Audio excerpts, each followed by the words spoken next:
Électrochoc, le podcast des électrons libres.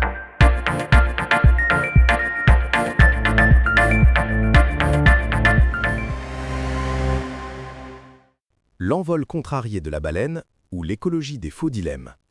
Aujourd'hui, nous allons parler d'un sujet qui semble opposer deux mondes, la protection d'une espèce en danger critique et un projet industriel innovant présenté comme une solution d'avenir.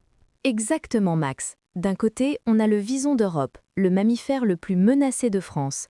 Un petit animal discret, dont 90% des effectifs ont disparu au XXe siècle. Il ne survit plus que dans une toute petite zone en Nouvelle-Aquitaine. C'est une urgence biologique. Et de l'autre côté, on a un projet qui fait rêver. Flying Whales, des dirigeables cargos géants conçus pour transporter des charges lourdes de manière décarbonée et pour désenclaver des territoires isolés. C'est un projet industriel majeur, un pari technologique ambitieux. Et c'est là que le bât blesse. L'usine destinée à construire ces géants déserts doit s'implanter à Laruscade, en Gironde, sur un site qui se trouve être un habitat potentiel pour notre fameux vison d'Europe. Le décor est planté. On a l'impression d'un choix cornélien. Soit on sauve le vison, soit on construit l'avenir industriel. La nature contre la croissance. Mais est-ce vraiment si simple ? C'est toute la question. Ce qui est intéressant, c'est que même les plans de sauvegarde officiels du vison, comme le plan national d'action, sont très pragmatiques. Ils reconnaissent que l'espèce vit dans un territoire déjà aménagé, avec des routes, des fermes, des projets. Donc l'idée n'est pas de tout mettre sous clope. Non, pas du tout. La politique publique repose sur une approche très structurée, la fameuse séquence éviter, réduire, compenser. Dans un premier temps, on essaye d'éviter tout impact. Si ce n'est pas possible, on le réduit au maximum. Et en dernier recours, on compense les dégâts restants par des actions positives pour la biodiversité ailleurs. C'est une approche de gestion, pas de blocage systématique. On pilote les risques, on arbitre. C'est rassurant de voir que même pour une espèce aussi menacée, on cherche des solutions intelligentes. Tout à fait. Et du côté de Flying Whales, le projet a suivi toutes ces étapes. 5 ans d'instruction, des études d'impact, des inventaires de la faune et de la flore, des propositions de mesures compensatoires. C'est un processus extrêmement long et détaillé. Et pourtant, le projet a reçu des avis défavorables de la part d'instances comme l'autorité environnementale ou le Conseil national de la protection de la nature. C'est là que les choses se compliquent, n'est-ce pas ? Exactement. Et c'est un point crucial. Ces avis sont consultatifs. Ils ont le rôle d'éclairer la décision de l'État qui doit ensuite arbitrer entre tous les enjeux, écologiques bien sûr, mais aussi économiques et sociaux. Le problème, c'est que dans le débat public, ces avis deviennent de plus en plus présentés comme des verdicts sans appel. Un avis défavorable devient une sorte de disqualification morale du projet. Le débat s'arrête au lieu de commencer. On quitte l'analyse technique pour entrer dans un affrontement de vision du monde. On le voit bien avec les arguments des opposants. Le projet est qualifié de mirage industriel, de greenwashing. L'argument de la décarbonation est balayé d'un revers de main, comme si c'était juste un prétexte pour détruire une zone humide.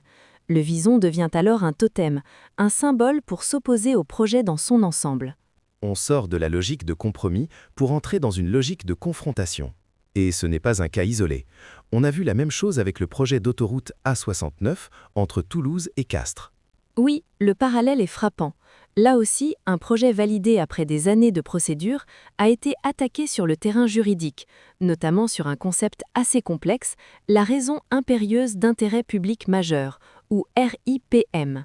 En gros, pour déroger à la protection d'une espèce, il faut prouver que le projet est absolument indispensable et qu'il n'y a pas d'autre solution. Mais la définition de cet intérêt public majeur devient un terrain d'interprétation quasi infini.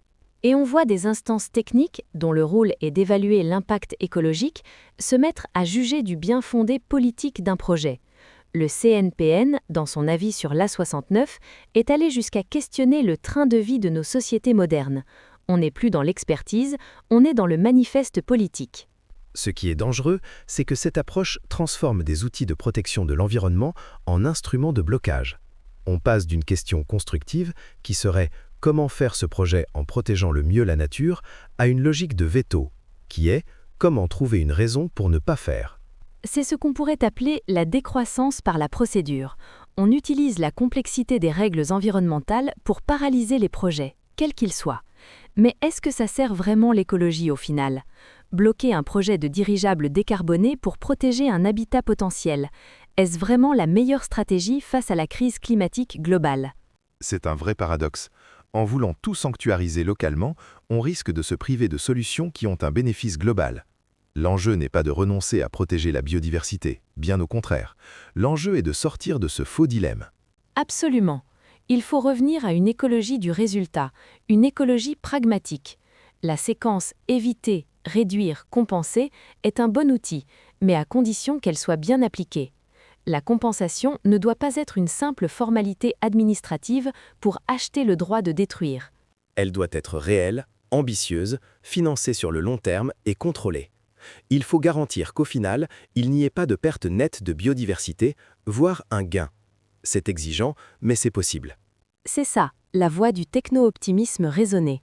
On peut et on doit concilier innovation et protection. Il est possible de protéger le vison tout en permettant à la baleine de décoller. Il s'agit de transformer le conflit en opportunité en exigeant le meilleur des deux mondes. Des projets industriels qui intègrent l'excellence environnementale dès leur conception et une protection de la nature qui soit efficace et intelligente, pas seulement symbolique. Une écologie du bien faire plutôt qu'une écologie du ne pas faire. C'est un défi, mais c'est sans doute le seul chemin viable pour construire un avenir à la fois prospère et durable. Soutenez les électrons libres. Abonnez-vous sur lel.media.